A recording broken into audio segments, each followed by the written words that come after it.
कर्मों का फल हमें अवश्य मिलता है। जैसे भी कर्म हमने किए होंगे वैसे ही फल भी मिलेंगे। आधुनिक होने के चक्कर में इस सत्य को मत भूल जाना। मित्रों, हम अपने मानव जीवन में जैसे कर्म करते हैं उनका वैसा ही फल हमको इस जीवन में भोगना है, लेकिन हम इस बात को समय से समझ नहीं पाते। जब तक हमें इस बात का बोध होता है कि हमने जो भी कर्म किए हैं उनका परिणाम क्या होगा, तब तक समय बहुत अधिक बीत चुका होता है। आइए आज हम जानते हैं कि ये कर्म कितने प्रकार के होते हैं।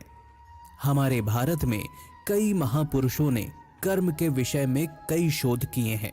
हमारे पुरातन धर्मशास्त्रों में भी कर्म फल का बड़ी ही विस्तृत वर्णन किया गया है। उनके अध्ययन के अनुसार ये कर्म 3 प्रकार के होते हैं। पहला, प्रियमान कर्म। मानव जीवन के नित्य प्रति जो कर्म सुबह उठने से लेकर दिन भर किए जाते हैं उन्हें क्रियमाण कर्म कहते हैं, क्योंकि इन कर्मों के करने से मानव जीवन गतिमान रहता है। क्योंकि मुर्दा या निर्जीव वस्तुएं कर्म करने में असमर्थ हो सकती हैं। नित्य प्रति कर्म करना हर जीव का कर्तव्य है। कोई भी व्यक्ति अपनी बुद्धि के अनुसार कैसे भी कर्म कर सकता है, लेकिन ये परिणाम कर्म उसके जीवित होने और एक गतिशील आत्म होने का आभास कराते हैं।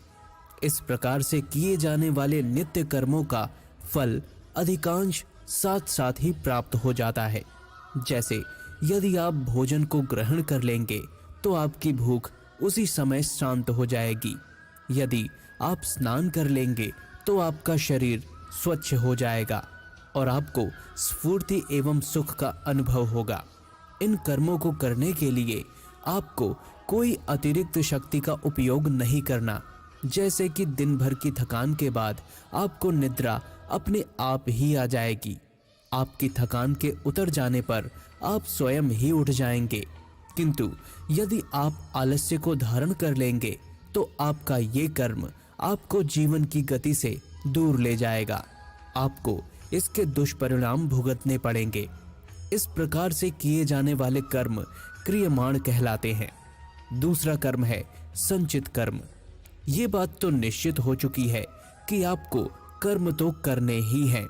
कुछ ऐसे कर्म भी होते हैं जो कि हम करते तो हैं, लेकिन हमें उस समय ये ज्ञात नहीं हो पाता है कि इन कर्मों का परिणाम क्या होगा।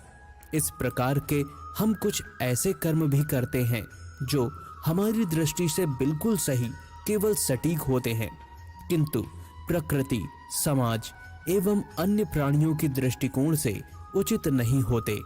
हम अक्सर ये सोचते रहते हैं कि हमने जो भी किया उसका हमें अच्छा ही परिणाम मिलेगा, लेकिन कई बार ऐसा नहीं होता और हमें अपने कर्मों करने की सोच में परिवर्तन लाना ही होगा। इस प्रकार से कर्म करते हुए कुछ ऐसे कर्म भी होते हैं जो कि हमारे चित्र की अंतर्दशा में जाकर एकत्र हो जाते हैं। साथ ही उन कर्मों का फल भी इतने ही विद्यमान हो जाता है। जब तक हमें अपने इन कर्मों का फल प्राप्त नहीं हो जाता तब तक वो कर्म हमारे चित्र में भी समाहित रहते हैं। इस प्रकार के कर्मों को संचित कर्म अर्थात संचय कर रखे गए कर्म कहा जाता है। तीसरा कर्म है प्रारब्ध कर्म। जब हमारे कर्म हमें उस दिशा की ओर ले जाते हैं जहां हमारे कर्म हमें पूर्ण रूप से फल देने को परिपक्व हो चुके हैं, तभी इन कर्मों का फल हमें मिलता है। इस प्रकार के कर्मों को प्रारब्ध कर्म कहा जाता है। इस प्रकार के कर्म हमारे अंतर मन में लंबे अंतराल के लिए एकत्र रहते हैं। ये कर्म कई दिन, कई माह, कई वर्षों तक अर्थात 15 साल, 30 साल, 50 साल, 100 साल या कई जन्मों तक भी हमारे भीतर ही विद्यमान रह सकते हैं। इन कर्मों में अच्छे एवं बुरे दोनों ही प्रकार के कर्मों का समूह होता है। जिस प्रकार से हम अपने दैनिक जीवन में एक ही दिन में कई प्रकार के कर्म कर लेते हैं, जिनमें से कुछ कर्म हमारे संचित कर्मों में समाहिक होकर अंतकाल के लिए विलीन हो जाते हैं, इस प्रकार के किए गए कर्मों का एक भाग लाखों की संख्या में संचित कर्मों के एक विशाल समूह का धारण कर लेता है। इस तरह से यदि हम विचार करें तो पाएंगे कि हम अपने एक मानव जीवन में लाखों संचित कर्म को एकत्रित कर लेते हैं। यदि हम अपने पूर्व जन्म के कर्मों को भी इनमें सम्मिलित कर लें तो हमें ज्ञात होगा ऐसे बहुत सारे अनगिनत कर्म बाकी हैं जिनको भोगना अभी शेष है, ताकि उनका कर्मफल हमें प्राप्त हो सके।